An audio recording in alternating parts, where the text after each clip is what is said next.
Recording by Irma Boyd. The Mummy's Foot by Théophile Gautier. I had entered, in an idle mood, the shop of one of those curiosity vendors who are called marchands de bric-à-brac in that Parisian argot which is so perfectly unintelligible elsewhere in France. You have doubtless glanced occasionally through the windows of some of these shops, which have become so numerous now that it is fashionable to buy antiquated furniture, and that every petty stockbroker thinks he must have his chambre à moyen âge. There is one thing there which clings alike to the shop of the dealer in old iron, the wareroom of the tapestry maker, the laboratory of the chemist, and the studio of the painter. In all those gloomy dens where furtive daylight filters in through the window shutters, the most manifestly ancient thing is dust. The cobwebs are more authentic than the gimplaces, and the old pear-tree furniture on exhibition is actually younger than the mahogany which arrived but yesterday from America. The warehouse of my bric-à-brac dealer was a veritable Capharnaum. All ages and all nations seemed to have made their rendezvous there. An Etruscan lamp of red clay stood upon a buhl cabinet, with ebony panels, brightly striped by lines of inlaid brass. A duchess of the court of Louis XV nonchalantly extended her fawn-like feet under a massive table of the time of Louis VIII, with heavy spiral supports of oak and carven designs of chimeras and foliage intermingled. Upon the denticulated shelves of several sideboards glittered immense Japanese dishes with red and blue designs relieved by gilded hatching, side by side with enameled works by Bernard Palissy, representing serpents, frogs, and lizards in relief. From disemboweled cabinets escaped cascades of silver lustrous Chinese silks and waves of tinsels which an oblique sunbeam shot through with luminous beads, while portraits of every era, in frames more or less tarnished, smiled through their yellow varnish. The striped breastplate of a damascened suit of Milanese armor glittered in one corner. Loves and nymphs of porcelain, Chinese grotesques, vases of celadon and crackleware, Saxon and old Sèvres cups encumbered the shelves and nooks of the apartment. The dealer followed me closely through the tortuous way contrived between the piles of furniture, warding off with his hand the hazardous sweep of my coat skirts, watching my elbows with the uneasy attention of an antiquarian and a usurer. It was a singular face, that of the merchant, an immense skull, polished like a knee, and surrounded by a thin aureole of white hair, which brought out the clear salmon tint of his complexion all the more strikingly, lent him a false aspect of patriarchal bonhomie, counteracted, however, by the scintillation of two little yellow eyes which trembled in their orbits like two louis d'or upon quicksilver. The curve of his nose presented an aquiline silhouette which suggested the Oriental or Jewish type.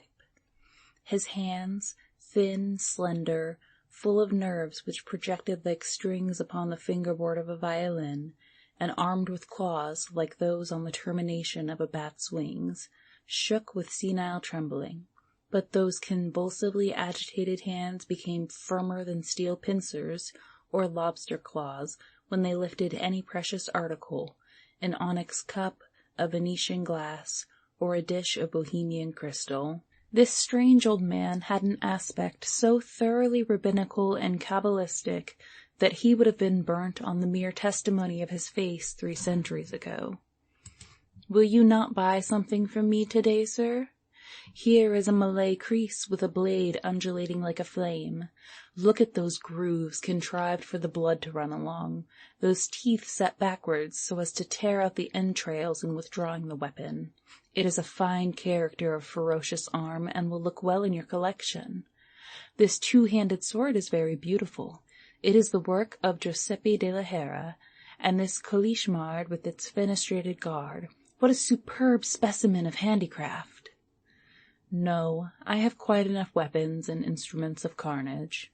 I want a small figure, something which will suit me as a paperweight, for I cannot endure those trumpery bronzes which the stationers sell, and which may be found on everybody's desk.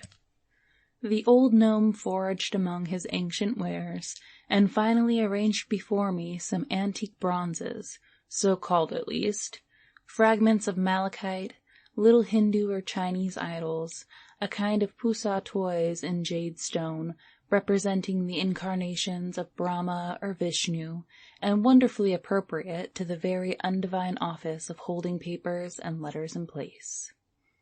I was hesitating between a porcelain dragon, all constellated with warts, its mouth formidable with bristling tusks and ranges of teeth, and an abominable little Mexican fetish, representing the god Huitzilopochtli, au naturel, when I caught sight of a charming foot, which at first I took for a fragment of some antique Venus. It had those beautiful ruddy and tawny tints that lend to Florentine bronze that warm living look, so much preferable to the grey-green aspect of common bronzes, which might easily be mistaken for statues in a state of putrefaction. Satiny gleams played over its rounded forms, doubtless polished by the amorous kisses of 20 centuries, for it seemed a Corinthian bronze, a work of the best era of art, perhaps moulded by Lysippus himself. "That foot will be my choice," I said to the merchant, who regarded me with an ironical and saturnine air, and held out the object desired, that I might examine it more fully. I was surprised at its lightness. It was not a foot of metal, but in sooth a foot of flesh, an embalmed foot, a mummy's foot. On examining it still more closely, the very grain of the skin, and the almost imperceptible lines impressed upon it by the texture of the bandages, became perceptible. The toes were slender and delicate, and terminated by perfectly formed nails, pure and transparent as agates. The great toe, slightly separated from the rest, afforded a happy contrast, in the antique style, to the position of the other toes, and lent it an aerial lightness, the grace of a bird's foot. The sole, scarcely streaked by a few almost imperceptible cross lines, afforded evidence that it had never touched the bare ground, and had only come in contact with the finest matting of Nile rushes and the softest carpets of panther skin. "Ha ha! You want the foot of the Princess Hermonthis?" exclaimed the merchant, with a strange giggle, fixing his owlish eyes upon me. "For a paperweight! An original idea, an artistic idea!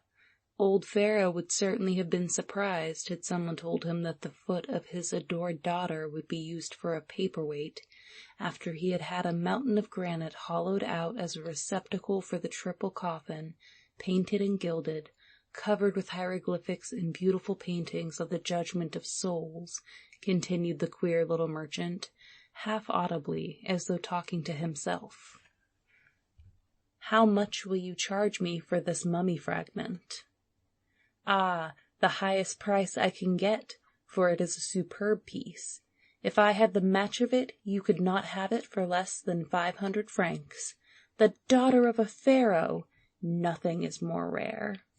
"Assuredly that is not a common article. But still, how much do you want? In the first place, let me warn you that all my wealth consists of just 5 louis. I can buy anything that costs 5 louis, but nothing dearer. You might search my vest pockets and most secret drawers without even finding one poor 5-franc piece more." 5 louis for the foot of Princess Hermonthis? That is very little indeed. 'Tis an authentic foot, muttered the merchant, shaking his head and imparting a peculiar rotary motion to his eyes. "Well, take it, and I will give you the bandages into the bargain," he added, wrapping the foot in an ancient damask rag. "Very fine, real damask, Indian damask, which has never been re-dyed. It is strong, and yet it is soft," he mumbled, stroking the frayed tissue with his fingers through the trade-acquired habit which moved him to praise even an object of such little value that he himself deemed it only worth the giving away. He poured the gold coins into a sort of medieval alms purse hanging at his belt, repeating, "The foot of Princess Hermonthis to be used for a paperweight." Then, turning his phosphorescent eyes upon me, he exclaimed in a voice strident as the crying of a cat which has swallowed a fishbone, "Old Pharaoh will not be well pleased. He loved his daughter, the dear man." "You speak as if you were a contemporary of his. You are old enough, goodness knows, but you do not date back to the pyramids of Egypt," I answered laughingly from the threshold. I went home, delighted with my acquisition. With the idea of putting it to profitable use as soon as possible, I placed the foot of the divine Princess Hermonthis upon a heap of papers scribbled over with verses, in themselves an indecipherable mosaic work of erasures, articles freshly begun, letters forgotten, and posted in the table drawer instead of the letter-box, an error to which absent-minded people are peculiarly liable. The effect was charming, bizarre, and romantic. Well satisfied with this embellishment, I went out with the gravity and pride becoming one who feels that he has the ineffable advantage over all the passers-by whom he elbows, of possessing a piece of the Princess Hermonthis, daughter of Pharaoh. I looked upon all who did not possess, like myself, a paperweight so authentically Egyptian as very ridiculous people, and it seemed to me that the proper occupation of every sensible man should consist in the mere fact of having a mummy's foot upon his desk. Happily I met some friends, whose presence distracted me in my infatuation with this new acquisition. I went to dinner with them, for I could not very well have dined with myself. When I came back that evening, with my brain slightly confused by a few glasses of wine, a vague whiff of oriental perfume delicately titillated my olfactory nerves. The heat of the room had warmed the natron, bitumen, and myrrh in which the paraschistes had cut open the bodies of the dead, had bathed the corpse of the princess. It was a perfume at once sweet and penetrating, a perfume that 4,000 years had not been able to dissipate. The dream of Egypt was eternity. Her odors have the solidity of granite and endure as long. I soon drank deeply from the black cup of sleep. For a few hours all remained opaque to me. Oblivion and nothingness inundated me with their somber waves. Yet light gradually dawned upon the darkness of my mind. Dreams commenced to touch me softly in their silent flight. The eyes of my soul were opened, and I beheld my chamber as it actually was. I might have believed myself awake but for a vague consciousness which assured me that I slept, and that something fantastic was about to take place. The odor of the myrrh had augmented in intensity, and I felt a slight headache, which I very naturally attributed to several glasses of champagne that we had drunk to the unknown gods and our future fortunes. I peered through my room with a feeling of expectation, which I saw nothing to justify. Every article of furniture was in its proper place. The lamp, softly shaded by its globe of ground crystal, burned upon its bracket. The watercolor sketches shone under their bohemian glass. The curtains hung down languidly. Everything wore an aspect of tranquil slumber. After a few moments, however, all this calm interior appeared to become disturbed. The woodwork cracked stealthily.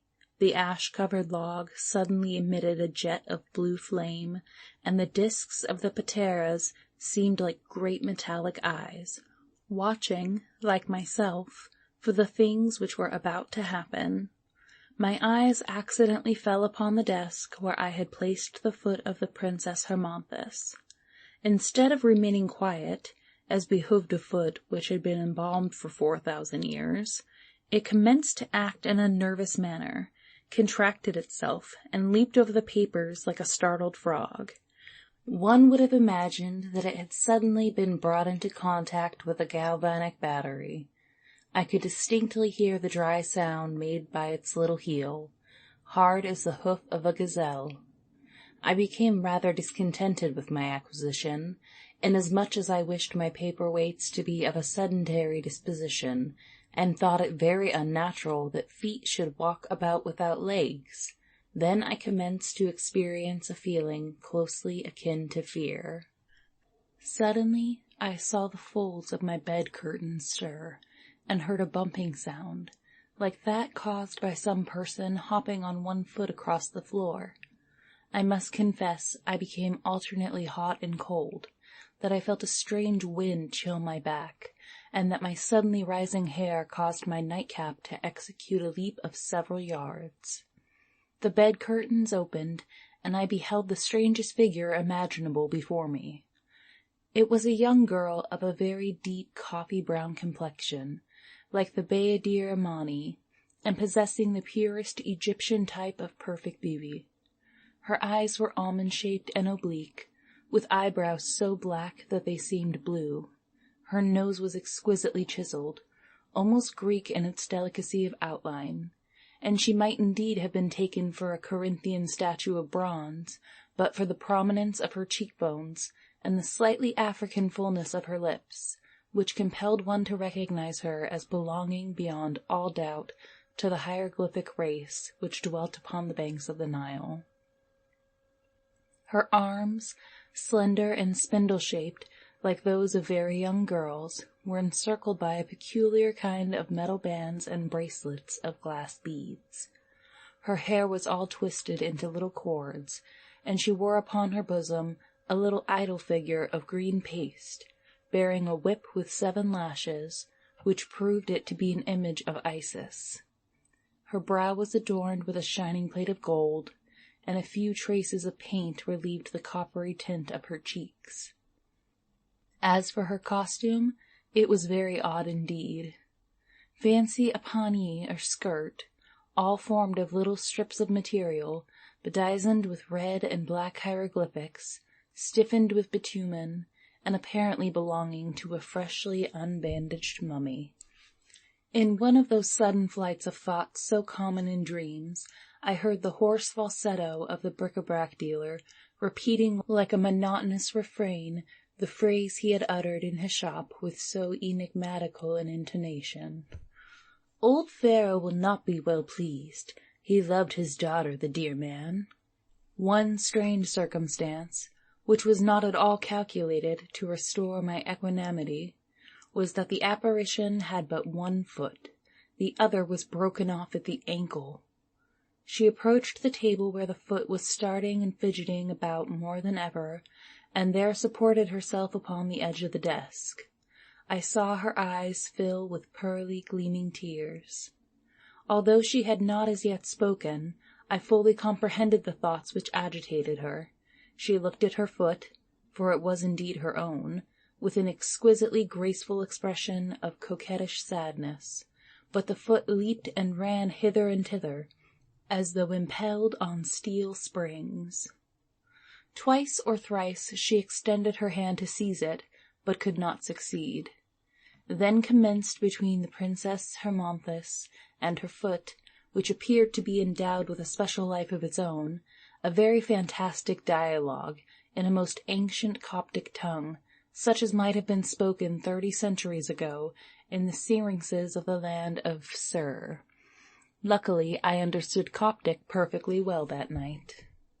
The Princess Hermonthis cried, in a voice sweet and vibrant as the tones of a crystal bell, "Well, my dear little foot, you always flee from me, yet I always took good care of you. I bathed you with perfumed water in a bowl of alabaster. I smoothed your heel with pumice stone mixed with palm oil. Your nails were cut with golden scissors and polished with a hippopotamus tooth. I was careful to select tatbebs for you, painted and embroidered and turned up at the toes, which were the envy of all the young girls in Egypt. You wore on your great toe rings bearing the device of the sacred Scarabaeus, and you supported one of the lightest bodies that a lazy foot could sustain." The foot replied in a pouting and chagrined tone, "You know well that I do not belong to myself any longer. I have been bought and paid for. The old merchant knew what he was about. He bore you a grudge for having refused to espouse him. This is an ill turn which he has done you. The Arab who violated your royal coffin in the subterranean pits of the necropolis of Thebes was sent thither by him. He desired to prevent you from being present at the reunion of the shadowy nations in the cities below. Have you 5 pieces of gold for my ransom?" "Alas, no! My jewels, my rings, my purses of gold and silver were all stolen from me," answered the Princess Hermonthis with a sob. "Princess," I then exclaimed, "I never retained anybody's foot unjustly. Even though you have not got the 5 louis which it cost me, I present it to you gladly. I should feel unutterably wretched to think that I were the cause of so amiable a person as the Princess Hermonthis being lame." I delivered this discourse in a royally gallant, troubadour tone, which must have astonished the beautiful Egyptian girl. She turned a look of deepest gratitude upon me, and her eyes shone with the bluish gleams of light. She took her foot, which surrendered itself willingly this time, like a woman about to put on her little shoe, and adjusted it to her leg with much skill. This operation over, she took a few steps about the room, as though to assure herself that she really was no longer lame. "Ah, how pleased my father will be! He who was so unhappy because of my mutilation, and who from the moment of my birth set a whole nation at work to hollow me out a tomb so deep that he might preserve me intact until that last day, when souls must be weighed in the balance of Menthi. Come with me to my father. He will receive you kindly, for you have given me back my foot." I thought this proposition natural enough. I arrayed myself in a dressing gown of large flowered pattern, which lent me a very pharaonic aspect, hurriedly put on a pair of Turkish slippers, and informed the Princess Hermonthis that I was ready to follow her. Before starting, Hermonthis took from her neck the little idol of green paste, and laid it on the scattered sheets of paper which covered the table. "It is only fair," she observed, smiling, "that I should replace your paperweight." She gave me her hand, which felt soft and cold, like the skin of a serpent, and we departed. We passed for some time with the velocity of an arrow through a fluid and grayish expanse, in which half-formed silhouettes flitted swiftly by us to right and left. For an instant we saw only sky and sea. A few moments later, obelisks commenced to tower in the distance. Pylons and vast flights of steps guarded by sphinxes became clearly outlined against the horizon. We had reached our destination. The princess conducted me to a mountain of rose-colored granite, in the face of which appeared an opening so narrow and low that it would have been difficult to distinguish it from the fissures in the rock, had not its location been marked by 2 stelae wrought with sculptures. Hermonthis kindled a torch and led the way before me. We traversed corridors hewn through the living rock. These walls, covered with hieroglyphics and paintings of allegorical processions, might well have occupied thousands of arms for thousands of years in their formation. These corridors of interminable length opened into square chambers, in the midst of which pits had been contrived, through which we descended by cramp irons on spiral stairways. These pits again conducted us into other chambers, opening into other corridors, likewise decorated with painted sparrowhawks, serpents coiled in circles, the symbols of the Tau and Pedum, prodigious works of art which no living eye can ever examine, interminable legends of granite which only the dead have time to read through all eternity.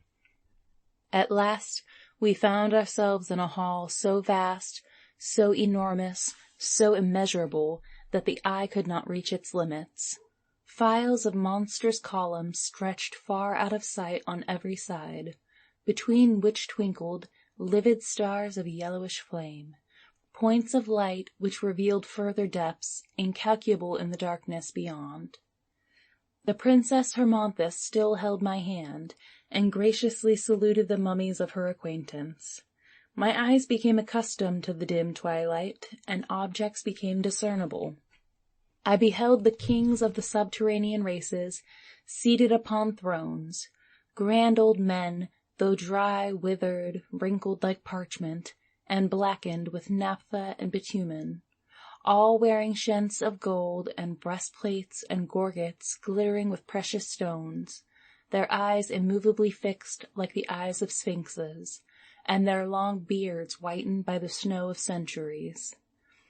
Behind them stood their peoples, in the stiff and constrained posture enjoined by Egyptian art, all eternally preserving the attitude prescribed by the hieratic code.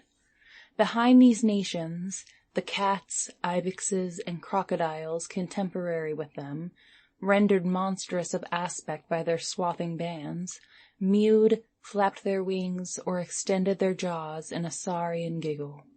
All the pharaohs were there, Cheops, Chephrenes, Psammetichus, Sesostris, Amenhotep, all the dark rulers of the pyramids and sphinxes. On yet higher thrones sat Cronos and Xixouthros, who was contemporary with the deluge, and Tubal-Cain, who reigned before it. The beard of King Xixouthros had grown 7 times around the granite table upon which he leaned, lost in deep reverie and buried in dreams. Farther back through a dusty cloud, I beheld dimly the 72 pre-Adamite kings with their 72 peoples, forever passed away. After permitting me to gaze upon this bewildering spectacle a few moments, the Princess Hermonthis presented me to her father Pharaoh, who favored me with a most gracious nod. "I have found my foot again! I have found my foot!" cried the princess, clapping her little hands together with every sign of frantic joy. "It was this gentleman who restored it to me."